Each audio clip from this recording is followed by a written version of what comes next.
Film की शुरुआत में हम एक लड़की बेकी को देखते हैं, जिस कहानी की मेन कैरेक्टर है, जिसे एक घर में लाया जाता है जहां उसकी मुलाकात एक कपल से हुई जो उसकी सुतीली मॉम डैड बनने वाली थी, क्योंकि वो बेकी को आज गोद लेने वाली थी। इसीलिए उसे यहाँ लाया गया। यहाँ बेकी के चेहरे को देखने से लग रहा था कि वो बदली हुई है, क्योंकि वो बहुत ज्यादा मुस्कुरा रही थी और उसकी इस मुस्कुराहट के पीछे जरूर कुछ छुपा हुआ था। उसके सुतीले मॉम डैड भी बेकी को देखकर काफी खुश हो जाते हैं। यहाँ वो अपने इस नए घर में अपने डॉग के साथ आई थी। रात को उसकी मॉम डैड खाना खाने के लिए उसे टेबल पर बुलाते हैं। कहने लगे कि आज से हम तुम्हारी पढ़ाई लिखाई, तुम्हारे रहन सहन का अच्छे से ख्याल रखेंगे। जो सुनकर बेकी उनकी तारीफ करती है। कहने लगी कि मैं आप लोगों के पास आकर बहुत खुश हूँ। जो सुनकर उसकी मॉम डैड भी खुश हो गई। अब जब ये लोग खाना शुरू करने लगी तो बेकी कहती है कि खाना खाने से पहले हमें दुआ मांग लेनी चाहिए। जो सुनकर उसकी मॉम डैड काफी मुतासिर हुई। ये सोचते हैं कि बेकी काफी अच्छी और नेक लड़की है। वो यह ज्यादा ही क्यूट जैसे कोई छोटी बच्ची हो और मासूम बनने की कोशिश कर रही थी, पर वो इतने भी मासूम नहीं थी। फिर बेकी को एक कमरा दिया जाता है जहाँ वो आराम से सो सके। उसकी मोम जब उसे गुड नाइट बोलकर सोने के लिए जा रही थी तो उन्हें वो मोम कहकर बुलाती है। जो सुनकर उसकी मोम को इतना अच्छा लगा कि खुश होते हुए वो वहाँ से चली गई। जिनके जाने के बाद वो अपने असली रूप में आ गई। उसके चेहरे की मुस्कुराहट झट से बदली और वो एकदम सीरियस हो गई। जिसके बाद वो अपने डॉग को लेकर यहाँ से भाग जाती है और फिर ऐसे ही वो बहुत सारे अलग अलग घरों में गोद ली गई और ऐसे ही भागती गई, क्योंकि उसे आदत थी ऐसे उल्टे सीधे काम करने की। फिर एक दिन उसकी मुलाकात एक बूढ़ी औरत से हुई जिसकी बेकी से दोस्ती हो गई और वो अब उसके घर रहना शुरू कर देती है, क्योंकि वो औरत उसे गोद ले चुकी थी। जिसके बाद उसने एक होटल में काम करना शुरू कर दिया। यहाँ बेकी हमें बताती है कि एक दिन कुछ नाजी टेररिस्ट यानी दहशतगर्दों के ग्रुप ने मेरे घर पर हमला करके मेरी मोम डैड को मार डाला, क्योंकि वो लोग एक खुफिया चाबी की तलाश कर रही थी। वो चाबी हमारे घर में छुपी हुई थी जो अब मेरे पास थी। तो मेरी मोम डैड को मारने के बाद उन्होंने मुझे भी कैद कर लिया, लेकिन फिर मैंने उनको मार डाला और मैं उनकी कैद से भाग गई। फिर दिखाया गया कि बेकी आज भी लड़ने के लिए तैयार है। वो जंगल में जाकर जबरदस्त ट्रेनिंग करती है, जिससे वो काफी अच्छी तरह लड़ना सीख गई। अब जिस औरत के साथ वो रहती थी उसका घर जंगल के पास ही था, इसलिए बेकी ने वहाँ ट्रैप्स यानी जाल भी सेटअप किए हुए थे ताकि कोई भी यहाँ ना आ सके। अब बेकी उस बुरी औरत के साथ खाने के लिए बैठी होती है जिसने उसे गोद लिया हुआ था, पर वो बेकी से प्यार नहीं करती थी। उसे भी समझ नहीं आती कि आखिर इस औरत ने मुझे यहाँ क्यों रखा हुआ है, जबकि ये मुझे अपने बेटे की तरह नहीं समझती। यहाँ तक कि दोनों एक दूसरे को जानते तक नहीं। इसलिए बेकी उससे पूछ लेती है कि आपने आज तक मेरा नाम क्यों नहीं पूछा। इस पर वो औरत बताती है कि बात ये है कि मैं अब बूढ़ी हो गई हूँ, तो अब मेरा ख्याल रखने वाला कोई नहीं था, इसीलिए मैंने तुम्हें गोद लिया ताकि तुम मेरा ख्याल रख सको। बस इससे ज्यादा और मुझे तुमसे कोई उम्मीद नहीं है, और न ही मुझे इस बात से फर्क पड़ता है कि तुम कौन हो, कहाँ से आई हो। तुम्हें साथ रखना बस मेरी मजबूरी है। अब बेकी उस होटल में चली जाती है जहाँ वो वेट्रेस की जॉब कर रही थी, क्योंकि इन्हीं कमाए हुए पैसों से वो उस औरत और अपने डॉग का ख्याल रखती थी। वो आज जब अपना काम कर रही थी तो एक आदमी उसे स्वीट हार्ट कहकर बुलाता है, जो अक्सर हम किसी को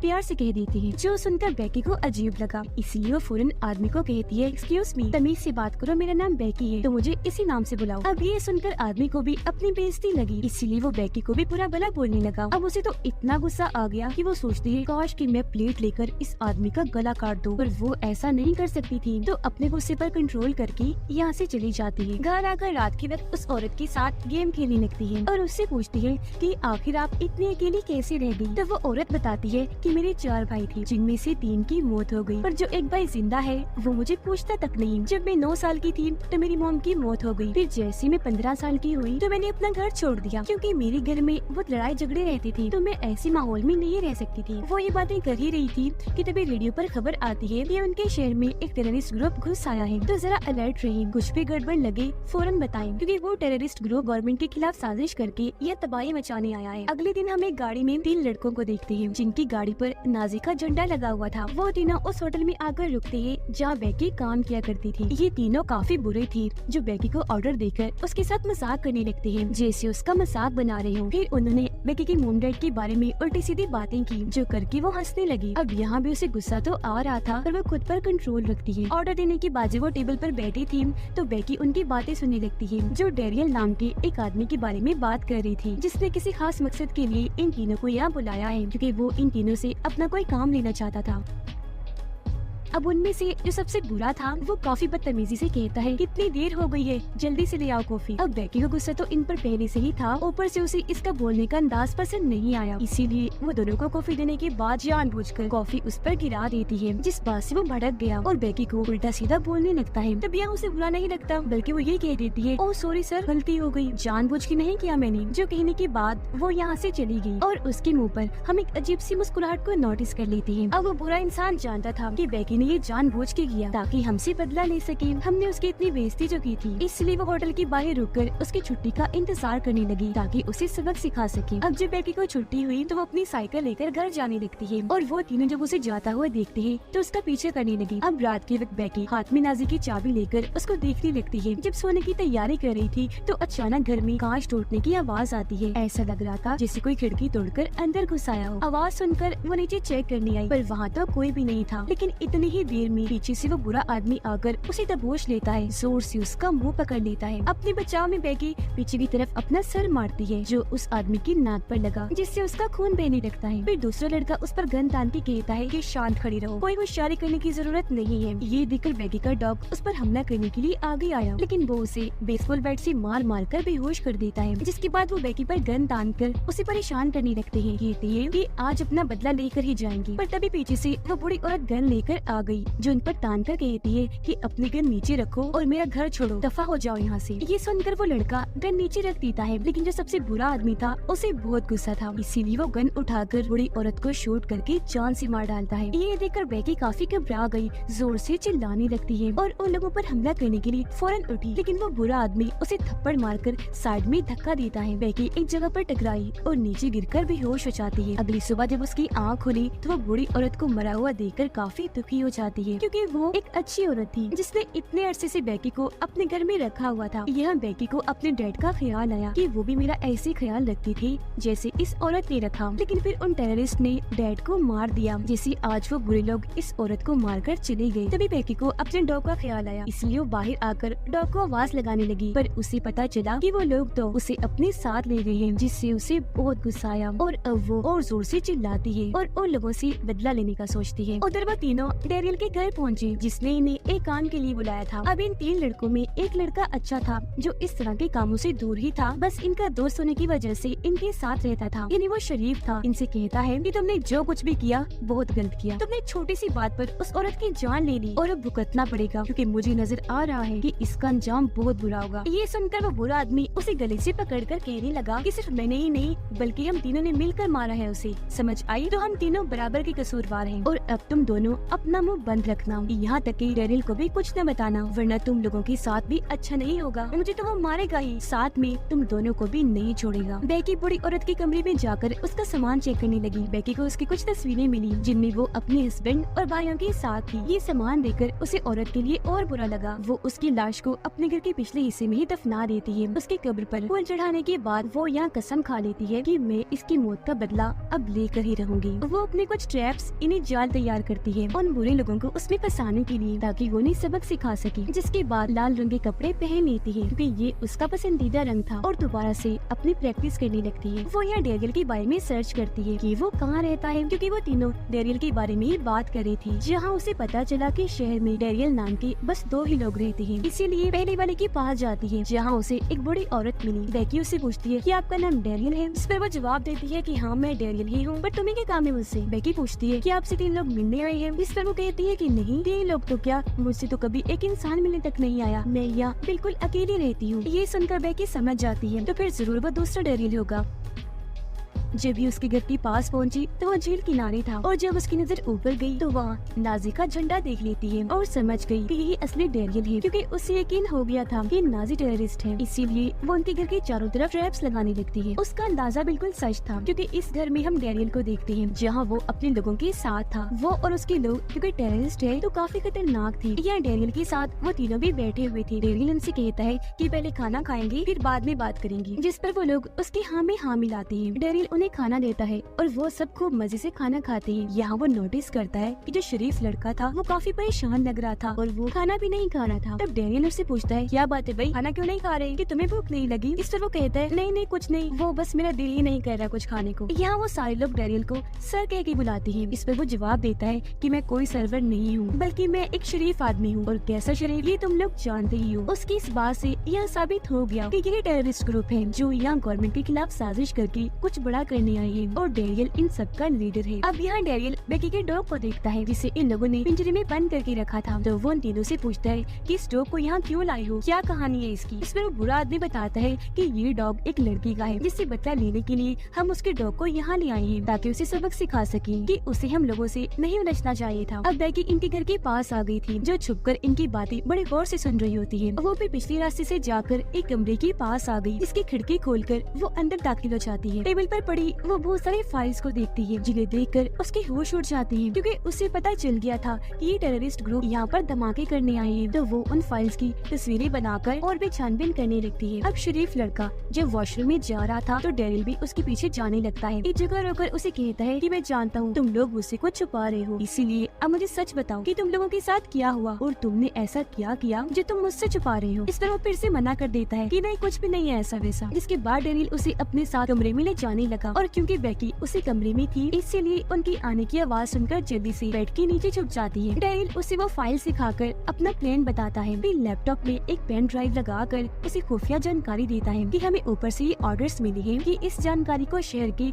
हर हिस्से में फैलाकर दहशत पैदा करो, जिसके बाद हम उन सब जगहों पर धमाके कर देंगे। अब बेकी उनकी ये सारी बातें सुनकर काफी हैरान हो रही थी। फिर उनके जाने के बाद वो खुद लैपटॉप पर बैठकर पेन ड्राइव के अंदर की इंफॉर्मेशन को देख लेती है और उसे इनके प्लान के बारे में और अच्छे से पता चल जाता है। जिसके बाद वो पेन ड्राइव को ही चुरा कर यहाँ से भाग जाती है, क्योंकि ये उसके काम आ सकता था। यहाँ से वो सीधा उनके शेड में गई, जहाँ उसे बहुत सारे हथियार और अलग अलग किस्म की औजार मिलते हैं, जिन सबको वो अपने पास रख लेती है अपनी हिफाजत के लिए। इन चीजों में बहुत सारे गन्स और बॉम्ब्स भी शामिल थे। जो सब लेने के बाद बेकी वहाँ से निकल गई। बाहर आने के बाद वो उनके दरवाजे की बेल बजाती है। डैनियल जब चेक करने बाहर आया तो वहाँ कोई भी नहीं था, लेकिन जब वो अंदर आने लगा तो उसे अपने पैर के पास फोन पड़ा हुआ मिला। उसने जैसे फोन हाथ में लिया उस पर बेकी की कॉल आ जाती है और फोन पर भी बेकी का नाम लिखा हुआ था, जो देखकर डैनियल काफी हैरान रह गया। अंदर आकर उन सबसे पूछता है ये बेकी कौन है, क्या सीन है इसका। तो वो लोग यहाँ बता देते हैं कि असल में बेकी वही लड़की है जो हमसे पंगा ले रही है, उलझ रही है हमसे। फिर डैनियल फोन उठाता है और उससे बात करके पूछता है कि आखिर अब तुम क्या चाहती हो। इस पर वो कहती है कुछ खास नहीं, और हाँ तुम्हारा पेन ड्राइव मेरे पास है, अगर तुम्हें वो वापस चाहिए तो चुपचाप मेरे डॉग को मेरे हवाले कर दो। ये सुनकर डैनियल काफी हैरान रह गया कि पेन ड्राइव उसके पास कैसे गया। दिमाग लगाकर वो ये अंदाजा लगाता है कि जरूर वो चुरा कर ले गई होगी, और क्योंकि वो घर के अंदर आई थी तो घर के आसपास ही होगी, पर पेन ड्राइव उसके पास होना बहुत बड़ा मसला खड़ा कर सकता था। इस पर वो बुरा इंसान डैनियल को कहता है कि आप फिक्र न करो, वो आस पास ही होगी, तो मैं बाहर जाकर उससे बात करता हूँ।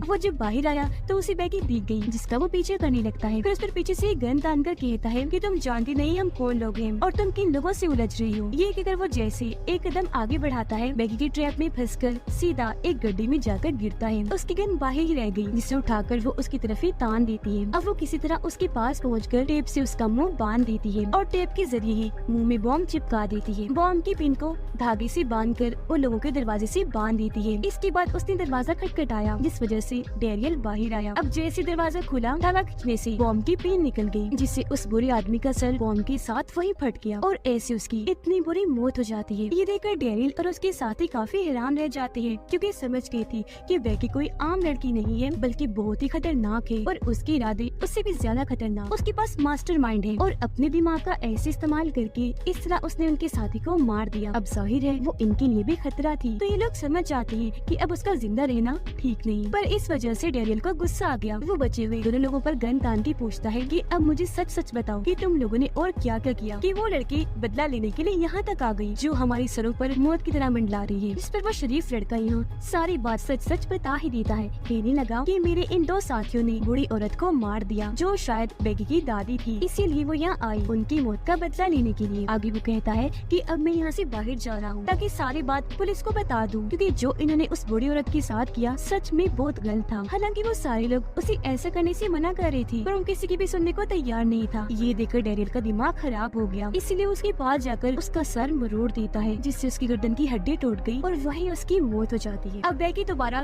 डेरियल को कॉल करती है, कहने लगी कि तुम्हें समझ नहीं आ रही, पेन ड्राइव चाहिए तो मेरा डॉग वापस दे दो। ये सुनकर डेरियल के एक आदमी को बहुत गुस्सा आ गया, इसलिए वो बाहर जाकर जोर जोर से कहने लगा कि बेकी तुम जहाँ कहीं भी हो सुन लो मेरी बात, तुम्हारी मौत पक्की है, मैं तुम्हें छोड़ने वाला नहीं हूँ। अब दूर बैठी बेकी उसे देख रही थी, उसने हाथ में तीर पकड़ा हुआ था, जिससे वो सीधा उस आदमी पर वार कर देती है, जो तीर उस आदमी के मुंह के आर पार हो जाता है। उसकी मौत तो नहीं होती, पर ऐसा होने से उसे काफी तकलीफ होने लगी, इसलिए वो जल्दी से अंदर आ जाता है। डेरियल उसका तीर निकालता है और उसका बहुत सारा खून निकलने लगा, जिस वजह से उस आदमी को बहुत गुस्सा आने लगता है। डेरियल उसे समझाता है कि तुम परेशान ना हो, उसे मैं पकड़ लूंगा, लेकिन वो उसकी एक नहीं सुनता और बेकी से बदला लेने के लिए बाहर निकल जाता है। बेकी जानबूझकर उसके सामने आ गई, जिसे देखकर वो उसके पीछे भागने लगा। वो भी भागी और उसे अपने पीछे शर्ट में ले जाती है। अंदर डेरियल बची हुई तीसरे बुरे लड़के को पकड़कर उस पर गुस्सा करने लगा, कहता है कि ये सब कुछ तुम लोगों की वजह से हुआ, तो तुम यहाँ अंदर क्या कर रहे हो, तुम भी जाओ बाहर और कैसे भी करके बेकी को ढूंढ कर लाओ। अब वो बाहर आ तो जाता है, पर गाड़ी लेकर यहाँ से भाग गया, क्योंकि उसे इस मसले में पड़ना ही नहीं था। डेरियल का जो आदमी शर्ट में बेकी के पीछे गया था, वो उसे पकड़ लेता है और बुरी तरह उसे मारने लगा, लेकिन बेकी नीचे से उसकी तरफ धोई वाला बॉम्ब फेंक देती है, जिस वजह से उसे खांसी होने लगी। उसका दम इतना घुटा कि वो बाहर आ जाता है। तब बेकी भी उसके पीछे बाहर आ गई। बूढ़ा आदमी माफी मांगने लगा कि मुझे माफ कर दो, मेरी फैमिली है, छोटे छोटे बच्चे हैं। अब यहाँ एक टाइम पर बेकी उसे छोड़ने के लिए मान गई, लेकिन जब उसे याद आया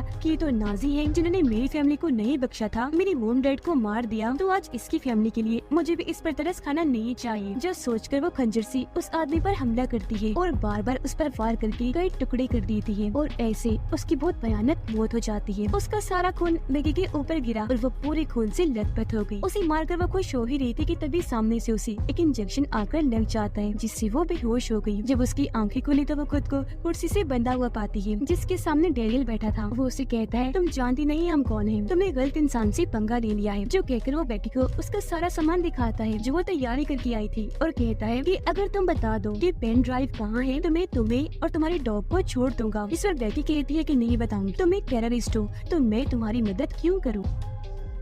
इतनी ही देर में यह डेरियल नाम की वही बूढ़ी औरत आ जाती है, जिसके घर में बेकी सबसे पहले गई थी। उसे देख उसे काफी हैरानी हुई, क्योंकि बेकी को लगा था कि वो एक शरीफ औरत होगी, पर यह वो भी इनके साथ मिली हुई है। यहाँ वो बूढ़ी औरत बेकी को बताती है कि असल में ये डेरियल मेरा बेटा है, इसलिए मैंने इसका नाम अपने नाम पर रखा। हम दोनों माँ बेटे का एक ही नाम है, डेरियल। जिसके बाद वो बेकी के डॉग को बाहर निकाल कर उसे मारने की धमकी देती है और कहती है कि अगर इसे बचाना चाहती हो तो चुपचाप पेन ड्राइव को हमारे हवाले कर दो। अब अपने डॉग के लिए बेकी उन्हें पेन ड्राइव देने के लिए तैयार हो गई, लेकिन वो ये नहीं जानती थी कि ये बेकी है। उसके इतनी जल्दी मान जाने के पीछे भी कोई राज छुपा है, लेकिन क्योंकि वो राजी हो गई थी इसलिए दोनों माँ बेटा खुश होने लगी थी। पर हमें यहाँ पता चला कि इस दौरान बेकी ने खुद को रस्सी से आजाद कर लिया है। इस बात का पता चलते ही डेरियल उसके पास आने लगा, पर वो उसे टांग मारकर दूर गिरा देती है। अब जब डेरियल दोबारा उसके पास आने लगा तो बेकी जल्दी से स्प्रे उठाकर उसकी आंखों में कर देती है, जिससे डेरियल को जलन होने लगी। तो वो जल्दी से वॉशरूम में आकर अपनी आंखें धोने लगता है। डेरियल की मोम बाहर बेकी पर गन तान कर उसे जान से मारने की धमकी देती है, पर उससे पहले ही बेकी दूर से चाकू उसकी तरफ फेंक के मारती है, जो सीधा उसके माथे पर आकर लग जाता है और वहीं पर उसकी मौत हो गई। इसके बाद बेकी जल्दी से यहाँ से भाग गई। अब जब डेरियल बाहर आया तो अपनी मॉम को मरा हुआ देखकर उसे बहुत बुरा लगा। उसे बेकी पर गुस्सा आ जाता है, तो वो जल्दी से बाहर आकर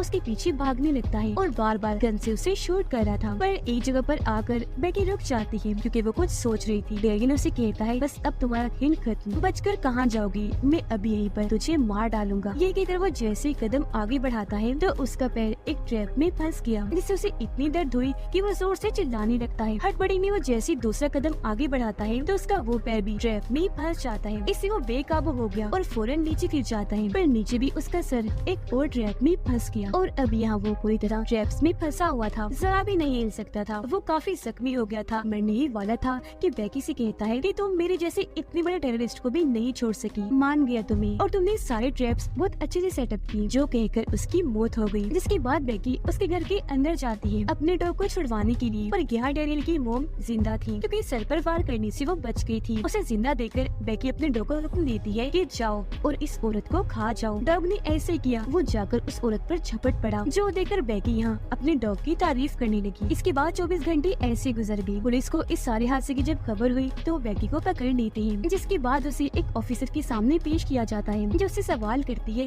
कि तुम अभी 16 साल की हो, लेकिन फिर भी तुमने टेररिस्ट के उस इतने बड़े ग्रुप को मार दिया। कोई शक नहीं कि वो लोग कितने खतरनाक थे, तो तुमने अकेले ये सब कुछ कैसे किया? इस पर बेकी बोली कि मैं इस सब की ट्रेनिंग किया करती थी, वो भी बहुत सख्त किस्म की। उसकी बहादुरी पर ऑफिसर उसके सामने एक ऑफर रखती है कि ये तो हम मान गए तुम बहुत बहादुर हो, बहुत ही खास लड़की हो, तुम्हारी वजह से इस शहर में धमाके होने से बच गई, क्योंकि तुमने उस टेररिस्ट ग्रुप को खत्म करके उनके इरादे नाकाम बना दिए और हमें सारी जानकारी ला कर दी पेन ड्राइव के जरिए। तो अब क्या तुम CIA में आकर एजेंट बनना चाहोगी? इस पर बेकी हाँ बोल देती है और इस तरह आज से वो एक एजेंट बन गई। इसके बाद हम बूढ़े आदमी के उस साथी को देखते हैं जो गाड़ी लेकर भाग निकला था, जो इस वक्त जंगलों में कहीं छुपा हुआ था। वो जब गाड़ी में बैठा था तो उसके पीछे एक गाड़ी आकर रुकती है, जिसके अंदर से और कोई नहीं बल्कि बेकी निकलती है, जो अब पूरी तरह एजेंट बन गई थी, क्योंकि आज वो अपना पूरा हुलिया एजेंट जैसा ही बना कर आई थी। उसे देखकर वो अपने गन निकालता है ताकि उसे शूट कर सके, पर बेकी के हाथ में तो बॉम्ब गन थी, जिसके एक ही वार से उसकी गाड़ी धमाके के साथ फट गई और उसमें आग लग गई, जिसके साथ ही उस आखिरी साथी की भी मौत हो जाती है। ये करने के बाद बेकी कैमरा की तरफ देखती है और अब वो अपने अगले एडवेंचर के लिए निकल जाती है, जहाँ वो बुराई के खिलाफ ऐसे लड़कर जड़ से बुराई का खात्मा कर देगी। और उसके इसी इरादे के साथ ये फिल्म इधर ही खत्म हो जाती है।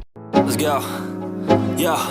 I'm like an addict, do I gotta have it. I ain't even playing, got a really bad